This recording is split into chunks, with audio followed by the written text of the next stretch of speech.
Assalamualaikum warahmatullahi wabarakatuh. Bismillahirrahmanirrahim. Alhamdulillahirabbil alamin. Wassalatu wassalamu ala asyrofil anbiya'i wal mursalin wa ala alihi wa sahbihi ajma'in, amma ba'du. Baiklah para hadirin semuanya, kita sudah masuk dalam kajian kitab Naswaiyul Ibad, bab yang ketiga, Al-Babus Sulasi, bab yang menjelaskan hal-hal atau nasihat-nasihat yang jumlahnya 3. Wafihi, dan di bab ketiga ini, khamsun wa khamsuna mau'idatan, ada 55 nasihat dengan rincian sab'atun akhbarun. 7 itu adalah hadis Rasulullah, wal baki, dan sisanya asarun, yaitu ucapan para sahabat atau tabi'in. Baiklah, kita masuk kepada makalah yang pertama. Bismillahirrahmanirrahim. Al-maqalatul ula, nasihat yang pertama.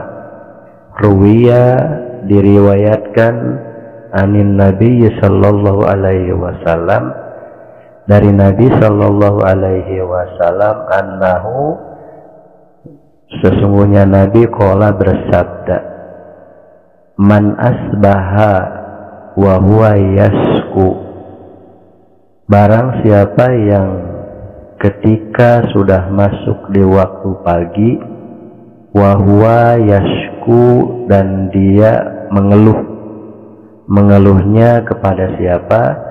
Ilan nasi, kepada manusia.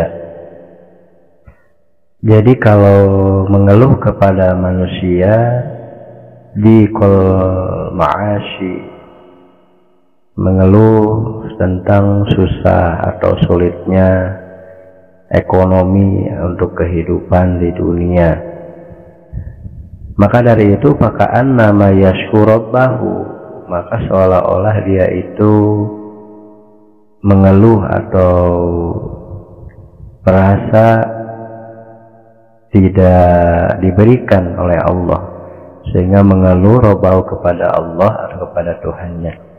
Padahal wasikayatu, dan mengeluh itu, la taliku, itu tidak pantas, illa ilallahi, kecuali mengeluh itu hanya kepada Allah. Sebab fa'innaha, karena mengeluh kepada Allah lah, min jumlati doa, itu dari sebagian doa-doa kita. Amma sikayatu, adapun mengeluh ilan nasi kepada manusia, fahia, maka min alamati adami ridho, itu adalah salah satu ciri ketiadaan ridho dari Allah subhanahu wa ta'ala. Artinya enggak ridho bikismatillahi ta'ala, dengan bagian yang Allah sudah bagikan lahu kepada orang atau kepada manusia tersebut.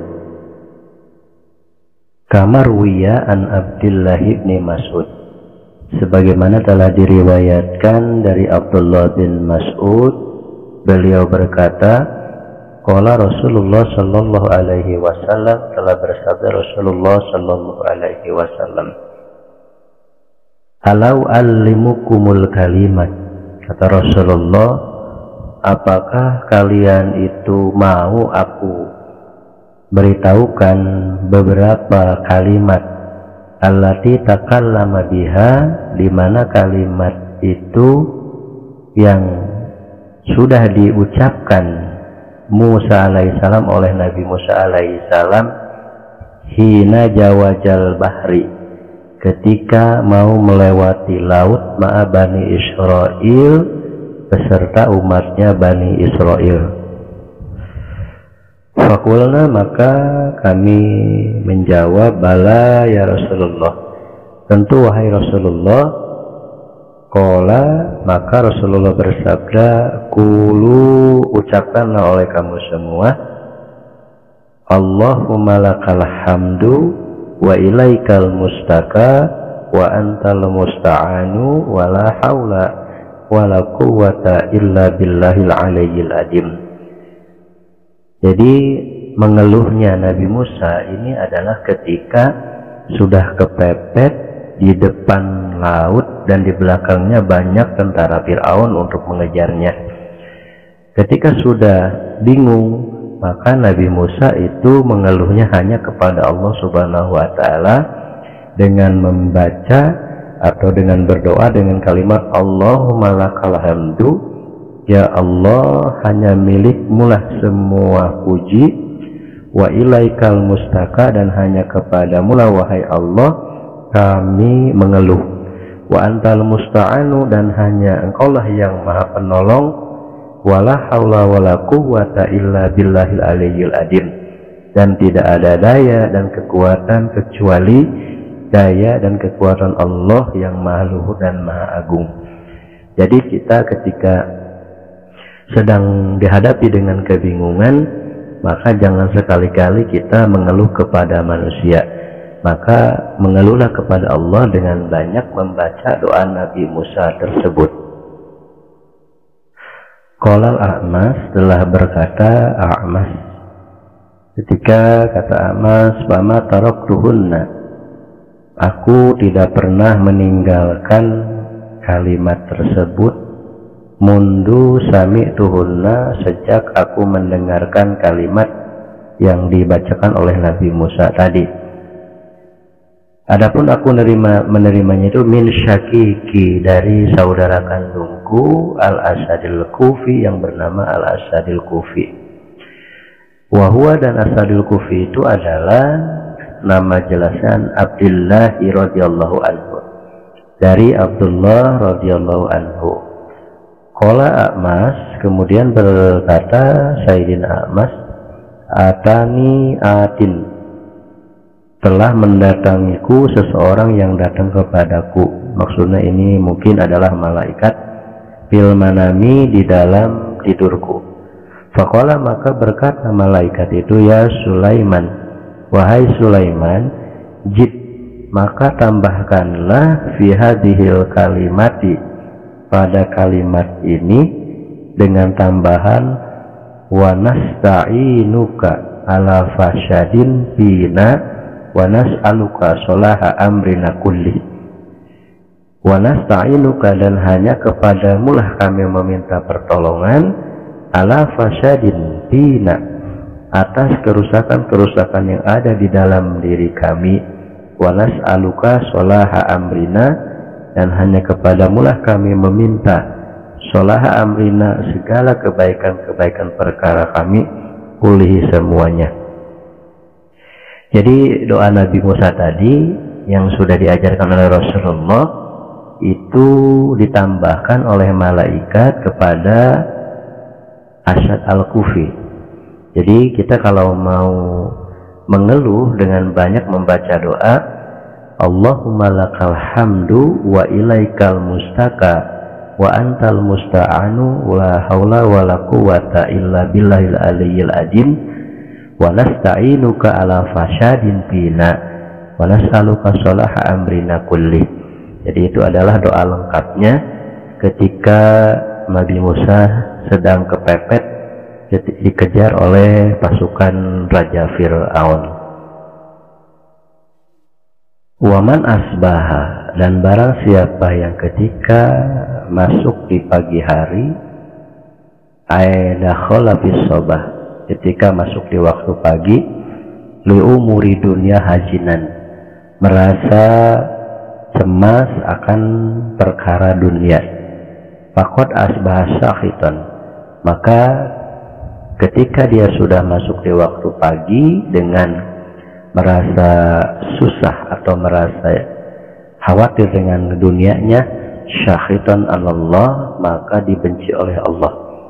Wal makna, dan maksudnya adalah manhajin ala umuri dunia, barang siapa yang merasa khawatir tentang perkara dunia, faqad ghadiballah, faqad ghadiba, dan telah merasa marah kepada Allah, li'annahu, karena lam yarodok biqodoillah, tidak ridho dengan bagian-bagian yang diberikan oleh Allah pada pagi itu. Walam yasbir, dan dia tidak bisa bersabar ala balaihi, atas cobaan-cobaan yang Allah berikan. Walam yu'min, dan dia tidak percaya biqadarihi, dengan qada qadarnya Allah. Li'anna kula, karena semuanya itu mawaqa'a fid dunya, apapun yang terjadi di dunia, bahwa biqada'illahi ta'ala, semuanya adalah dengan ketentuan Allah Ta'ala, wa qadrihi, dan takaran yang Allah berikan untuk seluruh makhluk. Antawado'a lighaniyin, dan barang siapa yang tunduk dengan kepada orang kaya, liginahu, karena kekayaannya, faqad zahaba sulusa dinihi, maka dia sudah kehilangan 2/3 dari agamanya. Ayli anna syariata, karena syariat agama, ayakuna ta'limun nasi, mengagungkan manusia itu, li ajli solahihi, karena kesolehannya, wali ajli ilmihi, dan karena ilmunya, duna ta'limi li ajli malihi, bukan mengagungkan karena hartanya. Jadi syariat tidak mengajarkan kita mengagungkan orang itu karena hartanya, tetapi diajarkan kita karena menghormati kebaikan atau kesolehannya dan keilmuannya. Fa'innaman, karena sesungguhnya orang yang akromal mal, orang yang membanggakan hartanya, ahanal ilma, maka dia telah meremehkan ilmu, wasolah, dan kesolehan manusia. Qala Sayyidi Abdul Qadir Al-Jilani qaddasallahu syirahul ajid, telah berkata Sayyid Abdul Qadir Al-Jilani, semoga Allah mensucikan beliau, kata beliau adalah la budda likulli mu'minin, harus diwajibkan kepada setiap mukmin di syairi ahwalihi, dalam setiap keadaan harus mengikuti dan melakukan min salah satu asya, yaitu 3 perkara. Apa yang pertama? Amrin yamtasiluhu, apabila ada perintah maka laksanakan, wa nahyin yajtanibuhu, dan apabila dilarang maka jauhilah, wa qadarin yaradu bihi, dan menerima qadar kodoknya Allah dengan keridhaan kita. Fa'aqallu, maka lebih sedikitnya halatal mukmin, keadaan bagi orang mukmin itu, la yakhlu fiha, tidak meninggalkan dari min ahadin hadil asya salasa, dari salah satu 3 perkara yang disebutkan tadi oleh Syekh Abdul Qadir Al-Jailani. Kalau memang diperintah tidak melaksanakan, maka jauhilah semua larangannya. Nah, itu salah satunya, jangan sampai dari 3 perkara itu ditinggalkan. Kemudian kalau memang dia tidak bisa melaksanakan, ya jangan melaksanakan, tetapi larangannya harus dijauhi, itu diantaranya. Payambagi, maka wajib lahu kepada mukmin, an yulzimaha maha, untuk mementingkan atau memikirkan kolbahu, di dalam hatinya, dari 3 perkara tersebut. Wa yuhaddisa biha, dan membisikkan di dalam hatinya itu, biha nafsahu, kepada dirinya. Wa yakhudal jawariha biha, dan mengambil dari seluruh anggota badannya itu, fi syairi ahwalihi, di dalam semua keadaan-keadaan yang terjadi di dalam diri manusia. Artinya, wahai diri ini, lakukanlah perintah Allah, jauhi semua larangan Allah, dan harus menerima dengan ridho apa yang ditentukan atau dikodok-kodarkan Allah kepada diri kita sendiri, yaitu kita sebagai manusia, agar kita bisa dikategorikan sebagai orang yang mau menerima ketentuan-ketentuan Allah tersebut. Baiklah jamaah semuanya, adapun nasihat yang kedua, wal maqalatu saniyatu an Abi Bakrin Siddiq radhiyallahu anhu, dari Abu Bakar Siddiq radhiyallahu an, salasun la tudraku bisalasin, ada 3 perkara yang tidak bisa diraih kecuali dengan 3 perkara. Ayat salasu hisolin la tutlabu bisalasati asya, yaitu 3 perkara yang tidak bisa diraih kecuali dengan 3 perkara.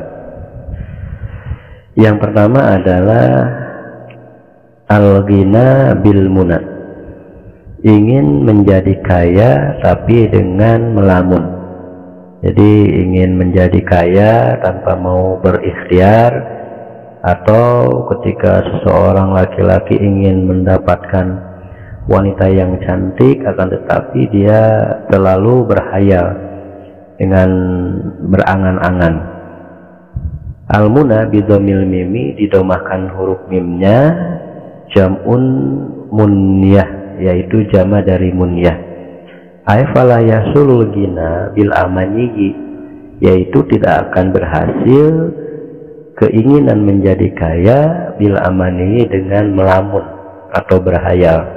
Bal bil kismati minallahi ta'ala, tapi kekayaan itu adalah bagian dari Allah Ta'ala, akan tetapi dengan adanya jalan ikhtiar ketika kita ingin menjadi orang yang kaya. Wasyabab bil khidab, dan menjadi muda karena disemir rambutnya. Jadi memang kalau memang sudah tua meskipun disemir rambutnya maka tidak akan jadi muda. Fala yasulu sabab bi khidabi sya'ri bil hina wa nahwihi, maka tidak akan berhasil ketika ingin menjadi muda dengan disemir rambut dengan hina. Ya, tetap saja kalau memang waktunya sudah tua maka ya harus tua, tidak bisa kembali untuk muda kembali. Adapun yang ketiga, wasihatu bil adwiyah, dan kesehatan itu dengan obat. Ya, artinya obat itu bukan yang menjadikan sehat, tetapi ketika kita ingin sehat ya harus syariatnya kita minum obat. Fala yasulu sihatu binafsil adwiyah, dan tidak akan berhasil kesehatan itu dengan obat diri itu sendiri. Akan tetapi bal bisyifaillahi ta'ala, tetapi kesehatan itu adalah memang datangnya dari Allah Ta'ala.